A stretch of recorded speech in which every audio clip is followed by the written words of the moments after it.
Hello दोस्तों, एक बार फिर आपका स्वागत है MGSU मित्राध्याय क्लासेस में। जैसा कि आप जानते हैं, अभी मैराथन क्लास हम चालू कर चुके हैं एंड अभी आपके सेमेस्टर 2 जियोग्राफी की मैराथन क्लास चल रही है। पार्ट 1 और पार्ट 2 पहले ही अपलोड कर दिया गया है। अब हम पार्ट 3 की चर्चा करते हैं। अगर आपने पार्ट 1 और 2 नहीं लिया है तो ये कंप्लीट होने के बाद में वो भी आप ज़रूर ले लीजिएगा, जिसमें हमने MCQ, फिलिंग द ब्लैंक्स और आपके जो लघुत्मक प्रश्न हैं उनके ऊपर पूरी तरीके से चर्चा कर लिए। अब हम सिर्फ निबंधात्मक प्रश्नों पे बात करने वाले हैं और कुछ निबंधात्मक प्रश्नों की चर्चा हम पहले भी पार्ट 2 के अंदर कर चुके हैं। तो अभी हम कुछ बचे हुए क्वेश्चंस पे चर्चा कर रहे हैं बस। तो चलिए आगे शुरू करते हैं। जल्दी से लाइक एंड सब्सक्राइब कर दीजिए वीडियो को। देखिए फटाफट से लाइक कीजिए, 2 मिनट लगता है, टाइम कुछ नहीं है, बस क्या करना है, वीडियो को बैक करना है और थोड़ा सा लाइक करना है। लाइक कर दीजिए। सिलेबस हम पहले देख चुके हैं। और सब्सक्राइब नहीं किया तो सब्सक्राइब भी कर दीजिए, बेल आइकन को ऑन कर दीजिए ताकि जब भी क्लास आए तो आपको तुरंत नोटिफिकेशन टाइम टू टाइम मिलता रहे। और मैराथन क्लास कंप्लीट होने के बाद, एग्ज़ाम कंप्लीट होने के बाद हम आपके लिए वैसे भी रेगुलर क्लासेस लेकर आएंगे जिससे आपकी तैयारी और मजबूत हो सके। ये आपका सिलेबस है। अब हम बात करते हैं आज के टॉपिक के बारे में, जो कि है निबंधात्मक प्रश्न। स्मार्ट तरीके से बात करेंगे, मित्राध्याय क्लासेस के एक खुद के एक तरीके के तौर पर बात करेंगे।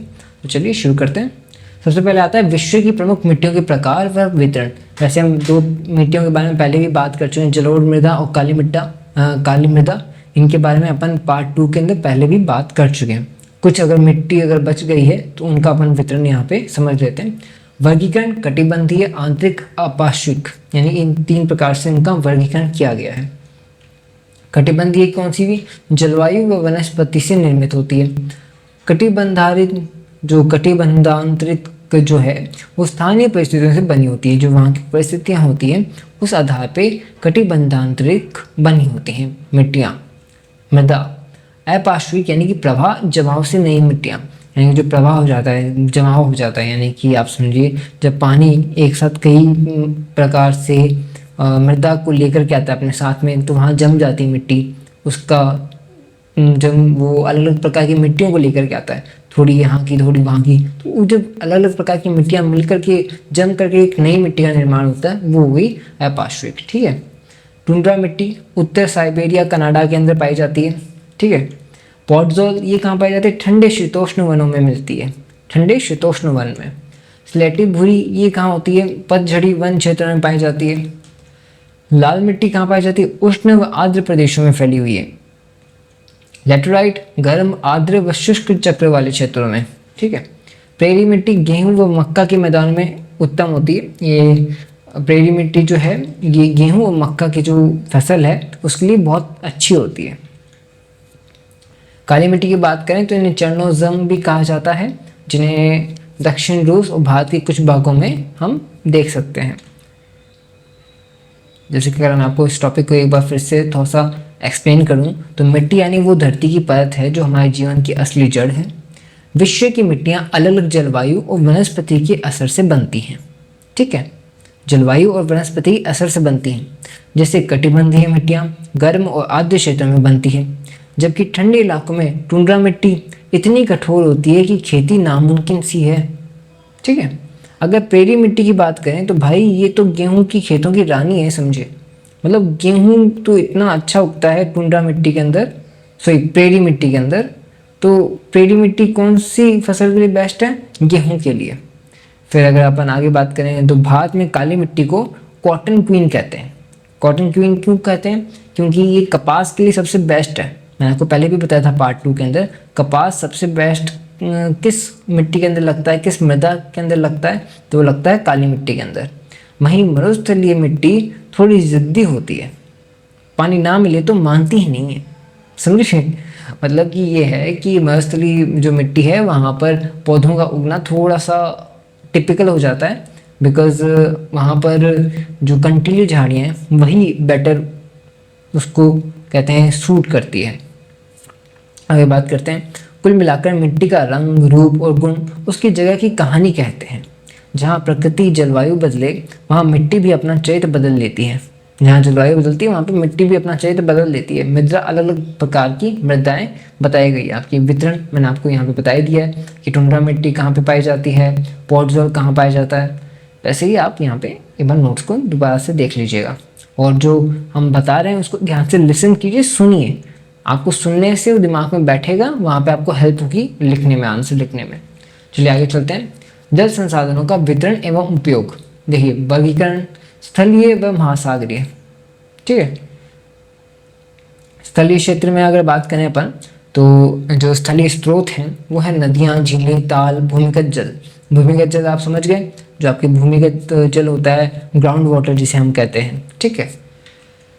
महासागरीय स्रोत यानी कि समुद्र सागर 71%, यानी कि जो आपका महासागरीय स्रोत है उसमें समुद्र का है, और सागर जो है 71% सतह के ऊपर है। आपका जो पृथ्वी है वो 71% जल से घिरी हुई है, जल से सतह ढकी हुई है पानी से।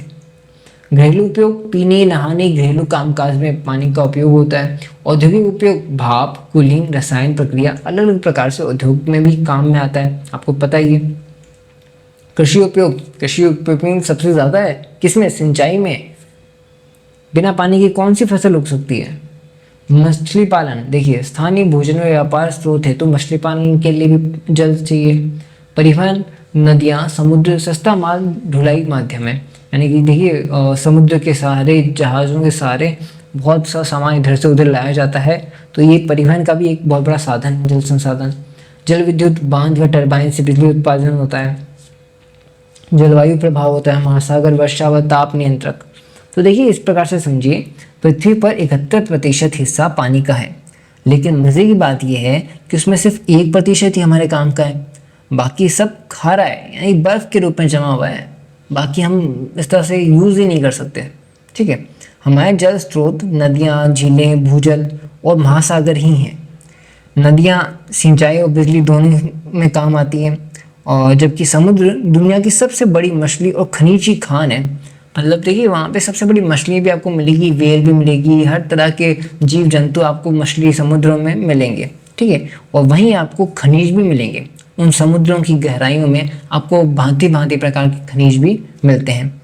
समस्या ये है कि जहाँ पानी चाहिए वहाँ अक्सर नहीं होता। कुछ जगह सूखा होता है तो कहीं बाढ़ होती है, यानी कि कहीं इतना पानी होता है कि वहाँ बाढ़ आ जाती है, और जहाँ चाहिए होता है वहाँ पानी होता ही नहीं है, सूखा होता है। इसलिए ज़रूरी है कि जल का संतुलित उपयोग और संरक्षण किया जाए, वरना जल ही जीवन सिर्फ किताबों में ही रह जाएगा, ठीक है। चलिए फिर यहाँ पे लिखा हुआ है खनिज प्राप्ति जैसे मैग्नीशियम और समुद्री नमक। जल संरक्षण व प्रबंधन की विधियां व समस्याएं। तो देखिए संचयन, वर्षा जल को तालाब व जलाशय में रोकना, ठीक है। फिर अगर अपन आगे बात करें तो बांध निर्माण, आपूर्ति व बांध को जो नियंत्रण होता है वो उसके लिए उपयोगी रहता है। बाढ़ को रोका जा सकता है। साथ में आपके अगर बांध के ऊपर एक टरबाइन लगा दिया जाए तो टरबाइन से जो विद्युत है वो उत्पन्न की जा सकती है। भूमिगत जल की बात करें तो नदी नलिका से भरण बढ़ाना, यानी कि भूमिगत जल को भी आप बढ़ा सकते हैं। जल संरक्षण की एक प्रक्रिया में भूमिगत जल को भी वापस भरा जाए। कैसे भरा जाए? बहुत सी जगहों पे एक प्रक्रिया होती है कि आपका जो क्या कहते हैं, ज़मीन के अंदर एक खूब लंबा एक नाली की तरह से एक छेद किया जाता है, और जिससे जो आपके अलग अलग जगहों पे वो छेद करके एक कह सकते हैं नाली बनाई जाती है। यहाँ लिखा है ना नदी नलिका, तो नालियों के थ्रू वो पानी ज़मीन सोखता रहता है, ठीक है। वो ज़मीन जब सोखता है वाटर तो नीचे जाकर के भूमिगत जल के रूप में इकट्ठा होता चलता है। वर्षा के थ्रू भी ऐसा होता है, एंड जो आपकी नमी है उस नमी से भी वो ग्राउंड वाटर इकट्ठा होता है। आगे चलते हैं अपन। वनों का संरक्षण, भूमिगत जल स्तर बढ़ाए रखने के लिए वाष्पीकरण घटाना, कृषक शिक्षा, यानी कि जो कृषक शिक्षा है वो भी ज़रूरी है कि भाई कोई खेती कैसी कर रहा है, कोई कैसे कर रहा है, जिसके अंदर कोई पानी ज़्यादा बेमतलब में यूज़ कर रहा है तो वो सही तरीके से कैसे यूज़ किया जाए, कम पानी के अंदर भी कैसे कृषि की जाए वो उसको समझाया जाए, कृषक शिक्षा दी जाए। सीवेज उपचार है वो होनी चाहिए टाइम टू टाइम। आगे बात करें तो भविष्य में मीठा जल स्रोत बन सकता है, और विलवणन, समुद्री विलवणन, नीतिगत प्रबंधन, समस्या प्रदूषण, समस्या गिरता जल स्तर। तो देखिए इसको आप इस तरीके से समझिए कि जो अपना जल संरक्षण है इसमें जल संचयन ये बहुत इंपॉर्टेंट रोल निभाता है। किस तरीके से कि देखिए जल संरक्षण का मतलब है पानी को समझदारी से इस्तेमाल करना और भविष्य के लिए बचाना। वर्षा जल संचयन इसका सबसे अच्छा तरीका है। जल छत से गिरने वाला पानी अगर हम सहेजें तो भूजल भी बढ़ेगा और बोरवेल भी ड्राई नहीं होगी। बोरवेल आप समझते हैं, आपकी जो हम नई ज़मीन का पानी अपन लेते हैं भूमिगत जल, वो आपकी बोरवेल भी, ठीक है। बांध, तालाब, कुएं और चेक डैम गांव गांव की प्यास बुझाने के पारंपरिक जुगाड़ हैं। क्या जो आपका बांध है, तालाब है, कुएं हैं, ये एक पारंपरिक जुगाड़ है गाँव की प्यास बुझाने के लिए। लेकिन सबसे बड़ी दिक्कत क्या है? प्रदूषण और बर्बादी। समझ रहे हो, प्रदूषण और बर्बादी बहुत बड़ी दिक्कत है। कैसे कि नदियों में कचरा, फैक्ट्री का अपशिष्ट और बेवजह बहाया गया पानी, यही असली संकट बन जाता है। तो हमें इसे रोकना है और वही बात है कि हमारा क्या कह सकते हैं, जल ही जीवन है, इस बात को याद रखना है। चलिए ठीक है, अगला नेक्स्ट क्वेश्चन आता है। वर्षा जल संचयन की विधियाँ और महत्व। तो ये विधियाँ हैं कि भाई आपके छत और भूमि वाला वर्षा जल संग्रहण किया जाए। झरना कुआं प्रणाली है, अपने बांस ड्रिप है, कोह जोड़ ईरी है, बावड़ी का वाव है, बावड़ी व वाव, कुसम व स्थानीय तालाब है, एनीकट है, पुनः भरण कुएँ हैं, शहरी रेन हार्वेस्टिंग है। और आर्थिक लाभ क्या होता है, पर्यावरण लाभ क्या होता है, इनको आप अच्छे से एक बार रिवाइज कर लीजिएगा। ठीक है, इसको मैं अगर आप एक बार समझाऊं तो इसका समझिए कि वर्षा जल संचयन कोई नई चीज़ नहीं है। हमारे पूर्वज सदियों से जोहड़, बावड़ी और तालाबों में पानी जमा कर रहे थे। ठीक है, आज के दौर में यही तकनीक मॉडर्न हो गई।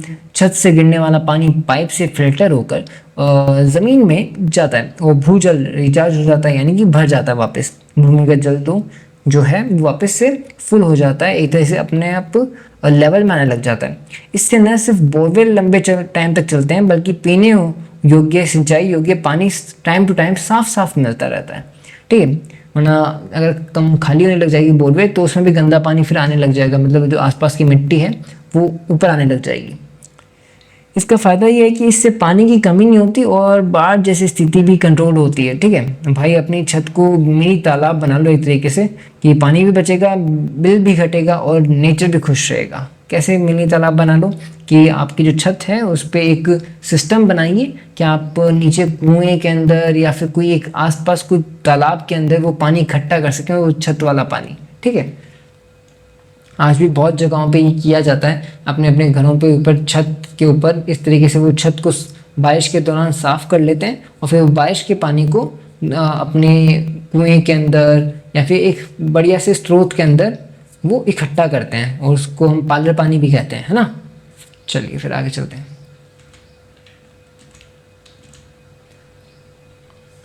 प्राकृतिक वनस्पति पर प्रभाव करने वाले कारक व वितरण। देखिए कारक स्थान आपको बताई दिए, कारक अक्षांश भूमध्य रेखा से दूरी तय करती प्रकृति, वर्षा मध्य वन के प्रकार तय करें। और आगे चलें तो कारक तापमान है, कारक मृदा है, कारक भूजल है। तो देखिए इसके अंदर हम इस तरीके से बात कर सकते हैं, धरती पर किस जगह पर कौन सा पेड़ उगेगा यह किस इंसान की मर्जी से नहीं बल्कि जलवायु और मिट्टी की से तय होता है। ठीक है, जहाँ बारिश ज़्यादा वहाँ घने जंगल होंगे जैसे अमेजन, और जहाँ सूखा होगा वहाँ कांटेदार झाड़ियाँ होंगी जैसे कि राजस्थान में। ऊंचाई भी बहुत फ़र्क डालती है, जैसे नीचे जो होते हैं वो आम होते हैं और साल के पेड़ होते हैं। ऊपर जो ऊपर के टाइम मतलब नीचे का मतलब है आपके जो ऊंचाई की बात करें तो नीचे की ऊंचाई पे ज़्यादातर लेवल पर आम और साल के पेड़ लगते हैं, लेकिन जो ऊपर वाली ऊंचाई है वहाँ पे देवदार और चीड़ के पेड़ लगते हैं। मिट्टी की उर्वरकता और मानव गतिविधियाँ जैसे खेती या वन कटाई वनस्पति के स्वरूप को वनस्पति के स्वरूप को बदल देती है। तो समझ लो प्रकृति एक बैलेंस सिस्टम है, जहाँ थोड़ा भी गड़बड़ हुआ तो सारा तंत्र हिल जाता है एक तरह से। ठीक है, यहाँ पे आपके नोट्स दिए हुए हैं, अच्छे से एक बार इनको रिवाइज कर लीजिए। जैसे कि वितरण उष्ण कटिबंधीय कहाँ बताया गया, अमेजन कांगो सुमात्रा में घने जंगल। वितरण मानसूनी पर्णपाती कहाँ पे बताया गया है, भारत दक्षिण पूर्व एशिया में। और कौनधारी कहाँ बताया गया यानी कि टैगा, साइबेरिया कनाडा का विस्तार। भूमध्य सागरीय कहाँ बताया गया, स्पेन, कैलिफोर्निया, चिली तट। ठीक है, चलिए फिर आगे चलते हैं। नोट्स को रिवाइज करते रहिए, चाहे स्क्रीनशॉट लीजिए नोट्स के, आप इनको रिविजन कीजिए, बहुत अच्छे नोट्स बनाए जा रहे हैं आपके लिए।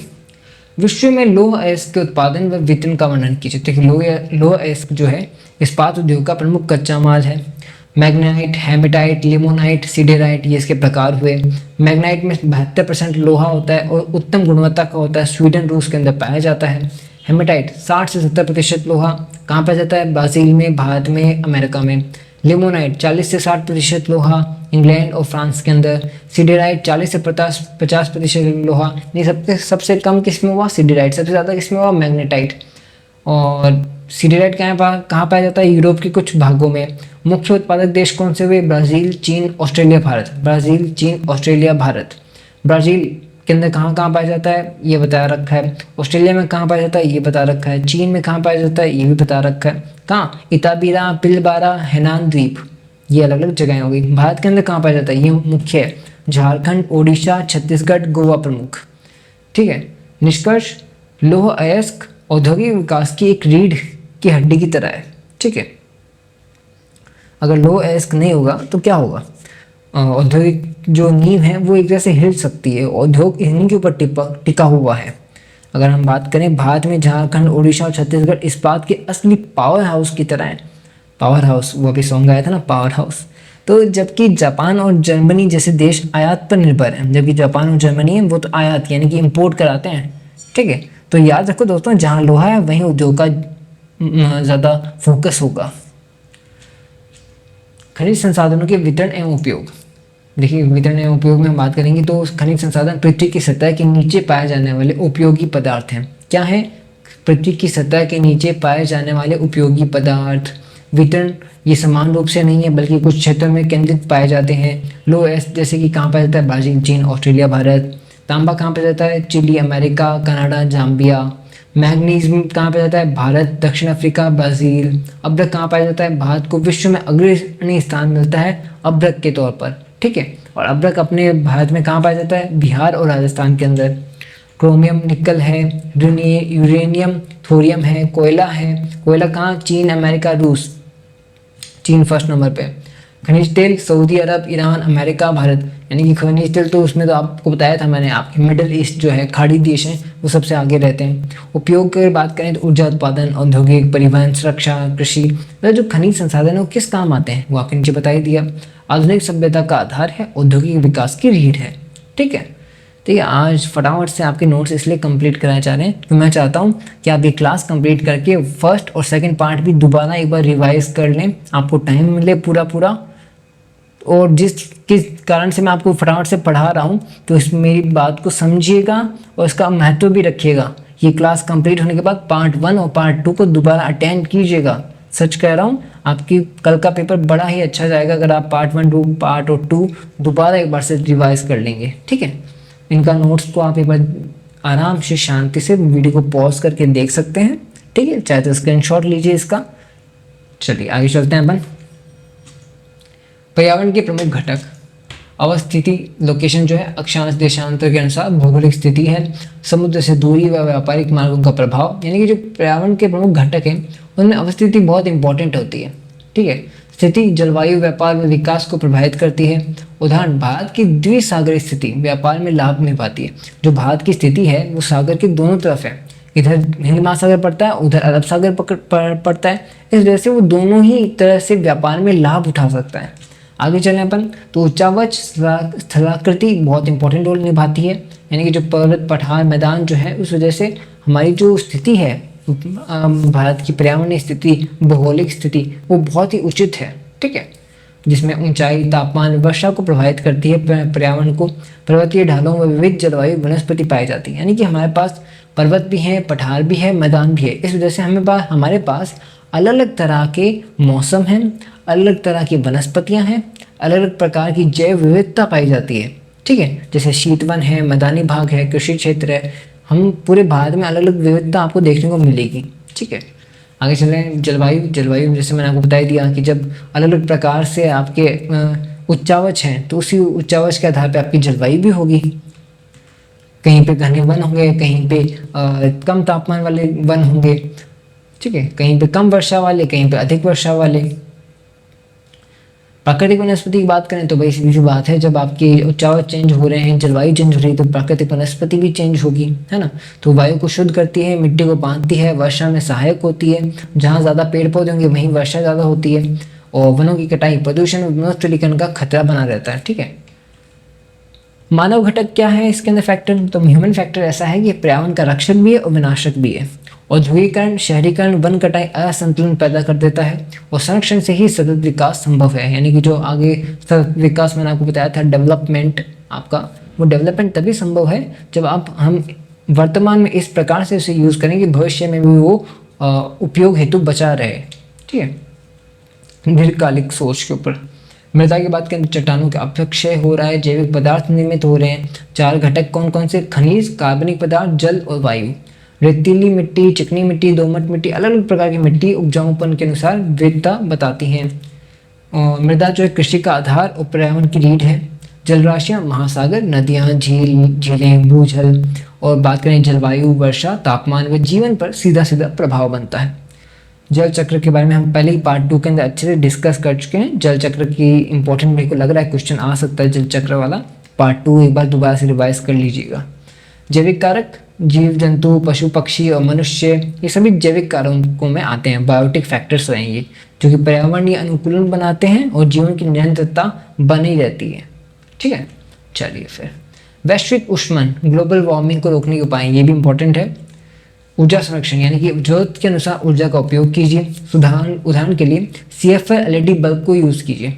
मतलब जो पुराने टाइम के बल्ब हुआ करते थे उनको अब हटाइए, CFL लाइट है, जो LED लाइट है उनको यूज़ करो। उससे क्या होगा, उससे बिजली कम खपत होगी, बिजली बचत बचेगी।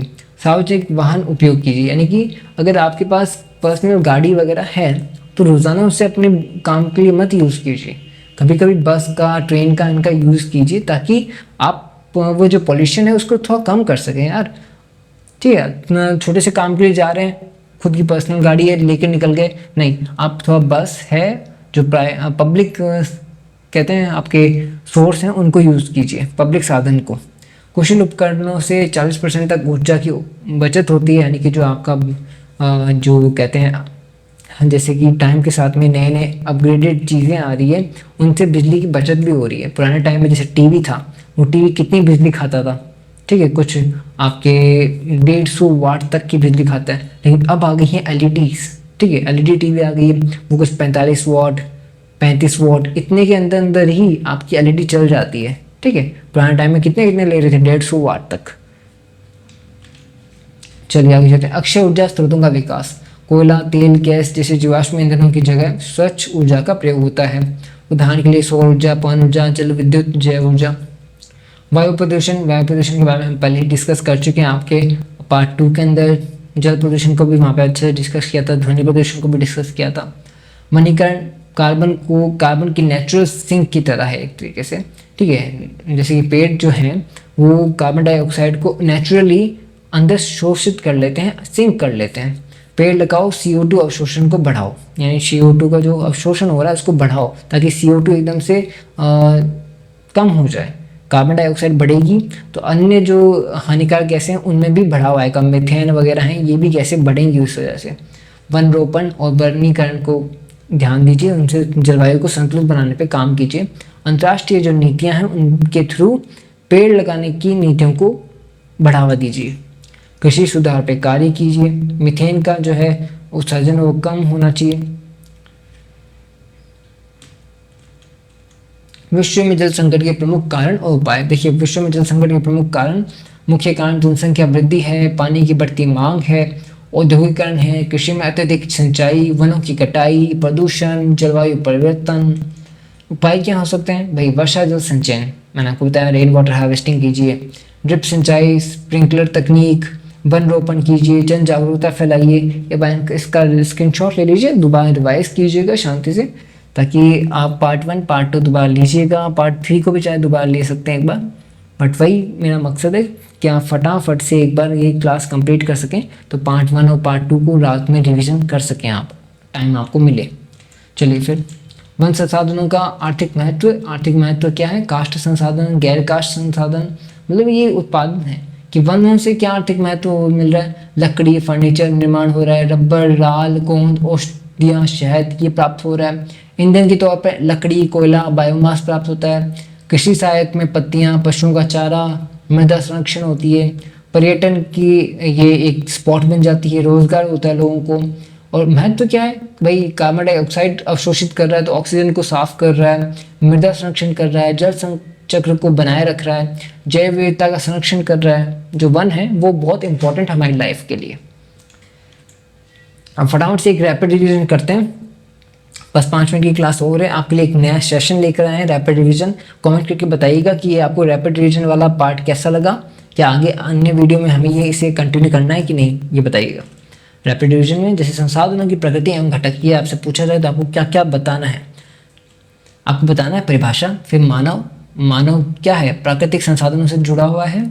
नवीकरणीय व अनवीकरणीय, इसको एक्सप्लेन करना है। फिर जैविक व अजैविक, इसको एक्सप्लेन करना है। उपयोगिता पर निर्भर है, ठीक है, इसको एक्सप्लेन कीजिएगा। मानव ज्ञान की उपयोगिता पर निर्भर है। जो मानव ज्ञान है और तकनीकी है वो मिलकर के क्या बना रहे हैं, संसाधन बना रहे हैं। ये हम रैपिड रिवीजन कुछ इस तरीके से होगा, हम सिर्फ टॉपिक का नाम बताएंगे कि आपको क्या एक्सप्लेन करना है उस क्वेश्चन के अंदर, ठीक है। जो एक्सप्लेनेशन है वो तो हम पार्ट 1 और पार्ट 2 के अंदर आपके पहले बता चुके हैं कि भाई अगर आपको नवीकरणीय अनवीकरणीय एक्सप्लेन करना है तो उसका पार्ट 1 में आपको मिलेगा, जैविक अजैविक वो पार्ट 2 में आपको मिलेगा। तो इस तरीके से आपको एक्सप्लेन करना है। संसाधनों का वर्गीकरण अगर आपसे पूछ लिया जाए तो आपको क्या बताना है, आपको बताना है प्राकृतिक संसाधन की परिभाषा देनी है। फिर मानव संसाधन जो है, मानव निर्मित संसाधनों को किस प्रकार से प्रभावित करता है ये आपको बताना है। फिर अक्षय व अनाक्षय जो आपके संसाधन है उनको एक्सप्लेन कीजिएगा। जैविक अजैविक संसाधन उन्हें एक्सप्लेन कीजिएगा। विकसित व भंडारित जो आपके संसाधन है वो किस प्रकार से विकसित होते हैं और कैसे उनका भंडारण वितरण है वो होता है, वो बताइएगा। क्षेत्रीय वितरण के आधार पर आप संसाधनों का वितरण समझा सकते हैं। संसाधन क्या है, कैसे समझाएंगे, पहले परिभाषा देंगे, फिर बताएंगे उपयोग योग्य प्राकृतिक वस्तु क्या कहलाती है, संसाधन कहलाती है। मानव की आवश्यकता प्लस तकनीक उसे क्या बना देती है, संसाधन बना देती है। विकास हेतु आधार है इसका। समय व ज्ञान से बदलती परिभाषा, ठीक है, वे समय व ज्ञान के साथ में संसाधन बदल रहे हैं, उनकी परिभाषाएं भी बदल रही है। जल संसाधनों का वितरण अगर बताया जाए आपसे तो सतही जल यानी नदियाँ, झीलें, हिमनद, भूमिगत जल, समुद्री जल, क्षेत्रीय असमानता, एशिया में सबसे अधिक है, अफ्रीका में सबसे कम है, भारत में गंगा, ब्रह्मपुत्र, गोदावरी बेसिन है। उपयोग बताएं तो सिंचाई, उद्योग, पेयजल, ठीक है। इस प्रकार से वन संसाधनों पर लेख है और खनिज संसाधनों पर वितरण एवं उपयोग के बारे में बताया गया है। स्क्रीनशॉट ले सकते हैं आप इनका, ठीक है। जैसे कि आपके विषय में लो एस पूछा जाए तो लो एस के बारे में हमने यहाँ पे एक्सप्लेन कर दिया थोड़ा, बट ये तो सिर्फ टॉपिक्स बताएं आपको। एक बार रैपिड रिवीजन सिर्फ एक तरह से फटाफट से आपके लिए कुछ चुनिंदा क्वेश्चंस के टॉपिक बताए गए हैं, ठीक है। और बाकी एक्सप्लेनेशन आपकी पार्ट 1 और पार्ट 2 में कर दी गई है। तो ऑल द बेस्ट गाइस। दोस्तों आपको ये वीडियो कैसी लगी जल्दी से कमेंट करके बता दीजिएगा। वीडियो को लाइक ज़रूर कीजिएगा। देखिए आप जितना लाइक करके जाते हैं हमें भी मोटिवेशन मिलता है कि हाँ कुछ लोगों को पसंद आ रहा है और हमें भी मोटिवेशन मिलता है, जिस वजह से हमें सपोर्ट होता है कि हाँ कुछ और बेटर करना है आपके लिए, ठीक है। नोट्स आपके लिए बनाए जा रहे हैं बेहतर से बेहतर। आगे आने वाले पेपर के लिए भी आपके नोट्स अभी से बनाने शुरू कर दिए हैं हमने। क्लासेस उनकी जस्ट एग्ज़ाम से 1 या 2 दिन पहले आपको मिल ही जाएगी। बेल आइकन को ऑन कर लीजिए, सब्सक्राइब कर लीजिए ताकि नोटिफिकेशन टाइम टू टाइम मिलता रहे। चलिए फिर मॉडल पेपर आपको टेलीग्राम पे हमने अवेलेबल करा दिया है। जल्दी से टेलीग्राम लिंक आपको डिस्क्रिप्शन में मिल जाएगा, पिन कमेंट में मिल जाएगा। टेलीग्राम को ज्वाइन कीजिए जहाँ पर आपको मॉडल पेपर का PDF मिलेगा, ठीक है। चलिए फिर जय हिंद, जय भारत, मिलते हैं फिर।